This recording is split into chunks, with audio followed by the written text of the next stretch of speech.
Hi everybody, Steve here in Quartzsite, Arizona, and as you can see behind me there's a pyramid structure. This is a gravestone or a headstone for the grave of High Jolly, and I'll tell you a little bit about him in a minute. So if you like pyramid shaped gravestones or headstones or mausoleums, you're in luck today, because I'm starting here with High Jolly's headstone in Quartzsite, Arizona, but I'm also going to show you all of the other pyramid style gravestones or headstones that I've been able to find over the years, and there haven't been many. There are less than a dozen, but I'm going to show you today in this vlog. Thanks for joining me on another trip to visit the most memorable cemeteries, memorials, and gravesites. It's the middle of August. It's around 8 a.m. in the morning, almost 100 degrees already. This is definitely a desert town. My mom lives here, and I'm here to visit her today, so I thought I'd stop by on my way to her house. She's lived here for, gosh, I think almost 20 years. The population is around 4,000 people. It's about 15 miles east of the Colorado River and the California border. This is actually a pretty famous town, even though as you're driving through you might just think it's a truck stop. Actually, hundreds of thousands of people visit Quartzsite every year. Rockhounds and gem collectors. Quartzsite is named after the quartz rock or the quartz stone, and there's gem shows and rock shows and festivals here all through January, I think February as well. So for a couple of months there are hundreds of thousands of people that just completely fill up this town. But for the rest of the year, my mom is out here with about 4,000 other people, so it's pretty small the rest of the year. The plaque here says that it was erected in 1935. It looks pretty much handmade. I'm not sure who made it, because it doesn't really say on any of these signs who actually created or made this monument to High Jolly. And I'll read the sign to you to tell you a little bit more about High Jolly and who this was and why he has a pyramid. It says, "This pyramid of native stone marks the resting place of High Jolly, a Greek born in Syria, also known as Philip Tedro and Haji Ali. High Jolly was hired in 1857 as a camel herder in the U.S. Army's short-lived historic Camel Corps by Lieutenant Edward F. Beale in his expedition to chart a wagon road across New Mexico and Arizona, ending at the Colorado River. In 1861, the Civil War commenced, ending the day of the Camel Corps. High Jolly returned to Quartzsite, trying his hand at mining, packing, scouting, delivering the jackass mail, and selling water to travelers. The Quartzsite Cemetery is named in High Jolly's honor."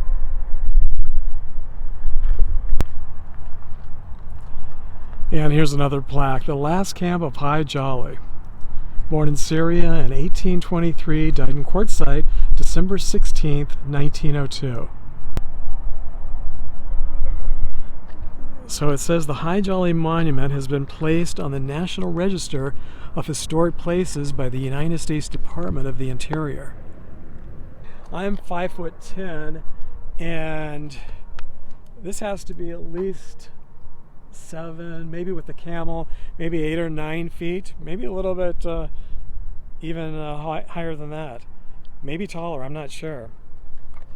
So it's one of the biggest headstones I've seen, one of the tallest headstones I've seen, and one of my favorites, if not my favorite headstone of all the headstones I've seen over the years. So I got to thinking about, someone the other day asked me what my favorite gravesite is, and you know, in a lifetime of visiting cemeteries and gravesites, I have hundreds of favorites, but I got to thinking about it, and I realized that pyramid shaped or pyramid style mausoleums and gravesites, gravestones and headstones are probably my favorite. I really love pyramid gravesites and headstones and mausoleums, and partially I think because they're just so few. In a lifetime of visiting cemeteries, I've only actually seen in person less than a dozen.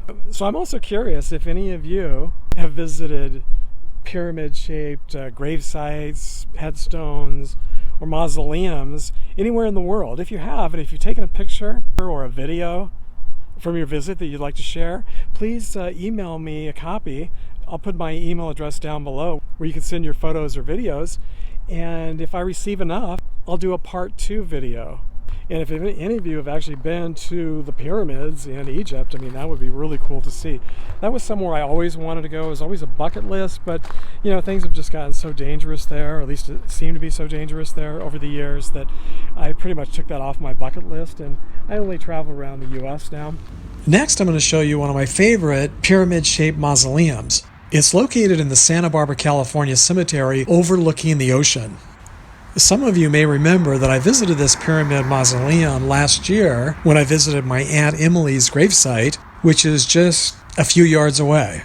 While we were waiting for my cousins to arrive, we were searching primarily in and around the island section, which is where the large pyramid mausoleum is located. And what we didn't realize until after they arrived is that my Aunt Emily's grave is located near the pyramid, and we were just steps away from her grave and didn't even realize it. How weird is that in a cemetery with thousands of graves?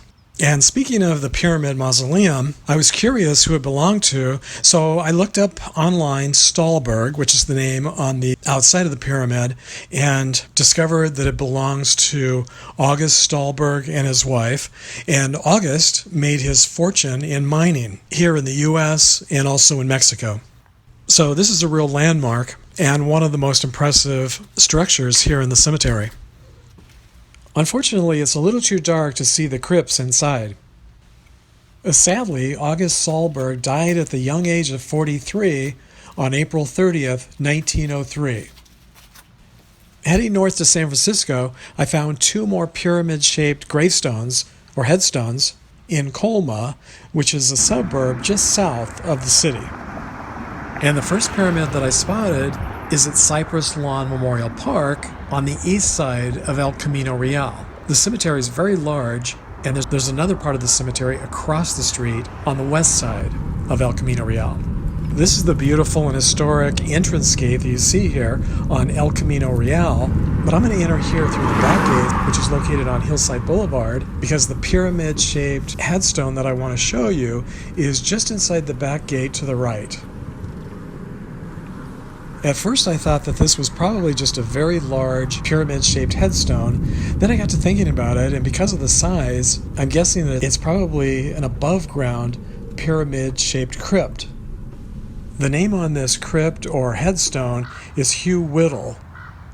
I wasn't able to find much information about him online, but he did leave a poem here on the side of his monument, and I'll read it to you.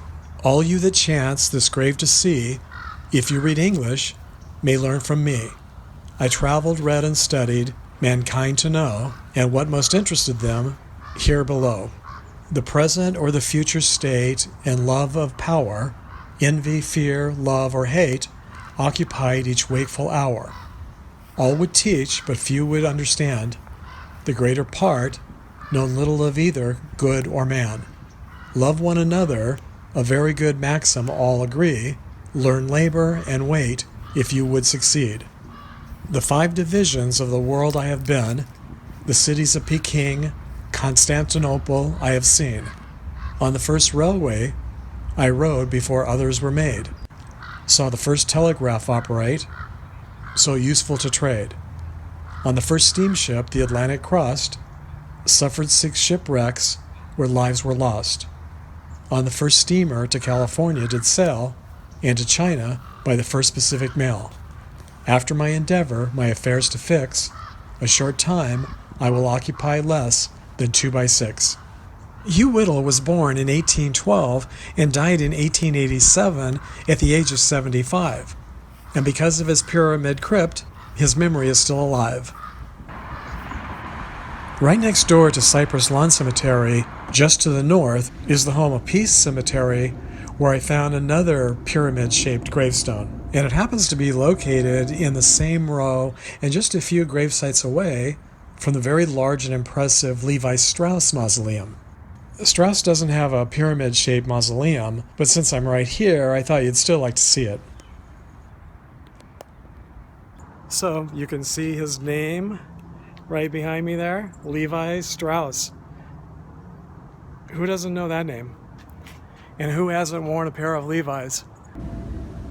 Ray Mansbach was born August 29, 1831, and died March 1st, 1893, at the age of 61. But unfortunately, I wasn't able to find out anything more about Ray Mansbach online.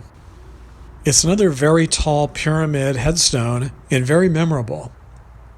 So it would be nice to know a little bit more about the person buried here. So if any of you watching happen to know who Ray Mansbach was, please share with us down in the comments section below.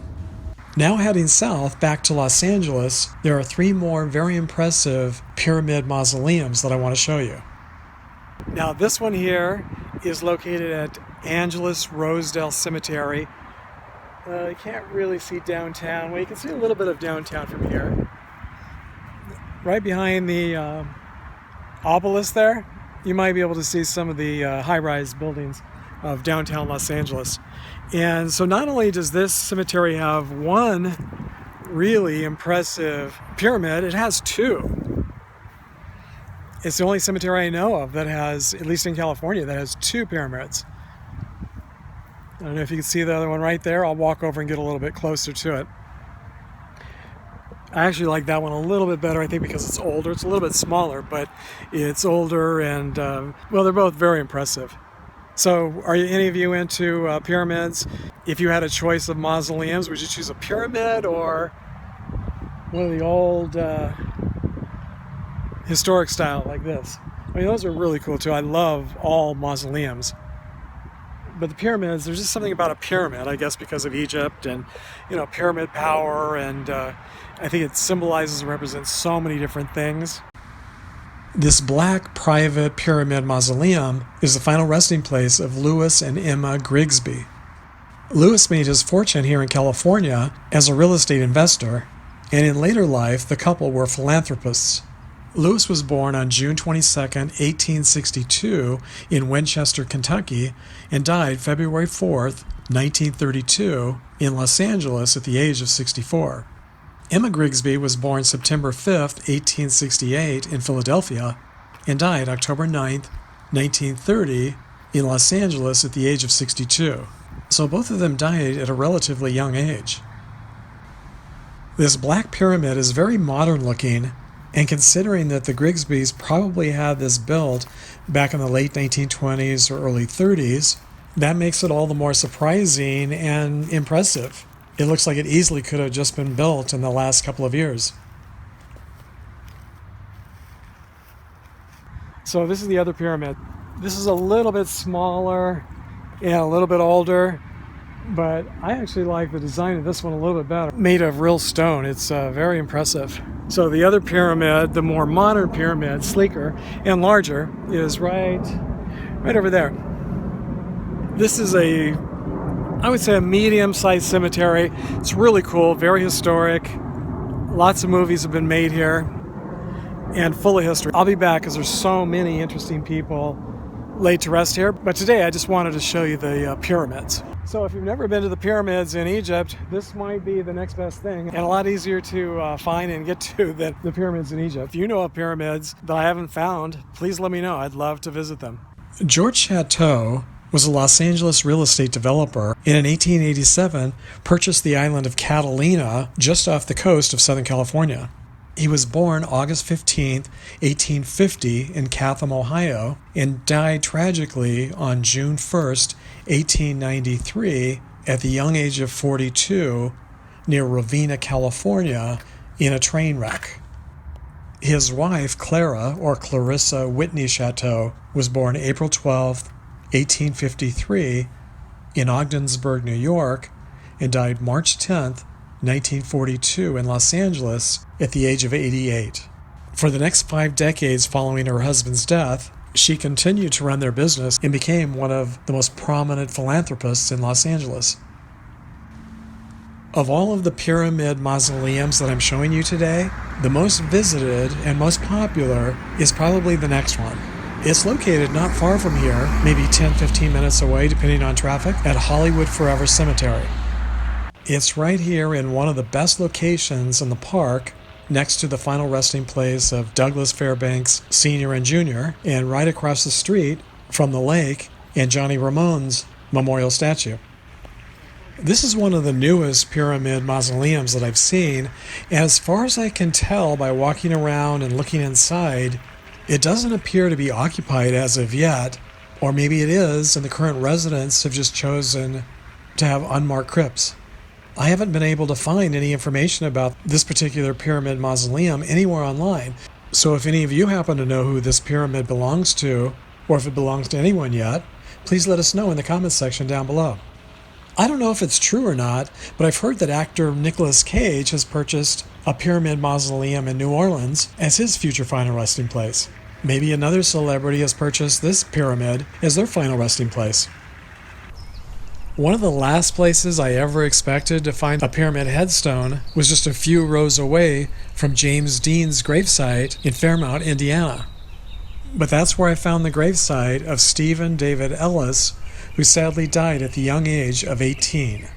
Ellis was born on March 1st, 1970 in Muncie, Indiana, and died in Peru, Indiana on June 18th, 1988. The inscription on his pyramid headstone are the lyrics to the Bob Seger song, Like a Rock. His Find a Grave memorial page doesn't say how he died, but whatever the cause, it was certainly way too soon. In the past few weeks, many of you have sent me photos from your trips to the cemeteries to share on this channel. Andrea Rocho recently visited the St. Raymond Cemetery New in the Bronx, New York, and sent me these photos. If you're a baby boomer, you'll definitely remember Frankie Lyman and the Teenagers and their huge hit song, Why Do Fools Fall in Love? Lyman was born September 30th, 1942 in Harlem, New York, and died February 27th, 1968, also in Harlem, New York, at the young age of 25 from an apparent drug overdose. Blues and jazz singer Billie Holiday was born April 7th, 1915 in Philadelphia and died July 17th, 1959 in New York at the age of 44 from complications caused by cirrhosis of the liver. Lyman and Holiday are both music legends, but the next two people buried in the cemetery that Andrea visited are probably best remembered for their TV performances. Emmy Award-winning actress Lois Nettleton appeared in hundreds of stage plays, radio programs, movies, and TV shows, but she's probably best remembered by fans for her 1977 role on the TV series All the Glitters and for her role on the TV show In the Heat of the Night from 1988 to 1989. She was born on August 16, 1927 in Oak Park, Illinois, and died January 18, 2008 in Woodland Hills, California from lung cancer at the age of 80. Merlin Santana appeared in a number of movies and TV shows during his short career, but is probably best remembered for his role on The Cosby Show and also The Steve Harvey Show. Santana was born March 14, 1976 in New York and died November 9, 2002 in Los Angeles at the age of 26. Sadly, he was shot and killed while sitting in a car parked on a street.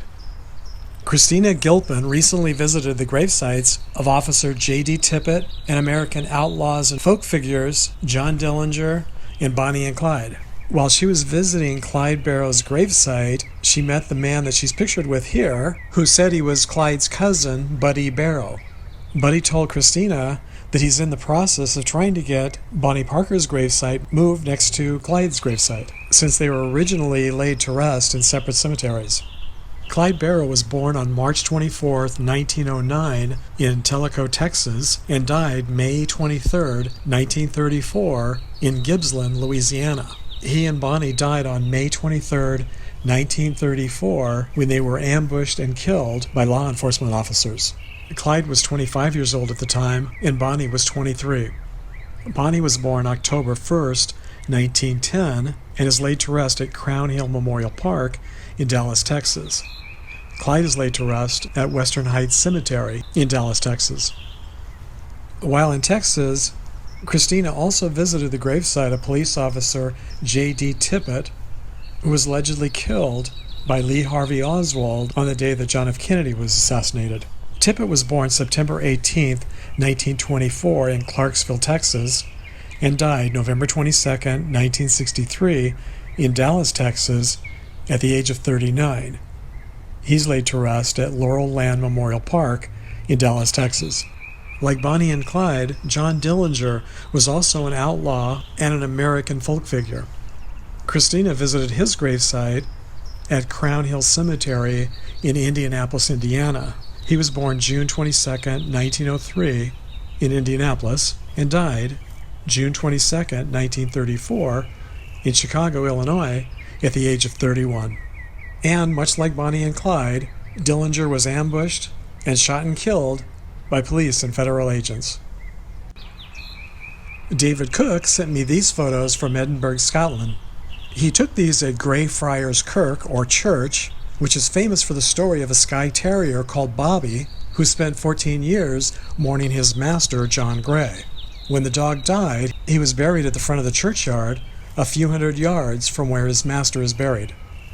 David's photos include the statue of Bobby here at the graveyard, as well as the gravesites of John Gray and James Brown, the churchyard keeper or sexton. So thank you so much, Andrea Orocho, Christina Gilpin, and David Cook, for sharing your memories with us.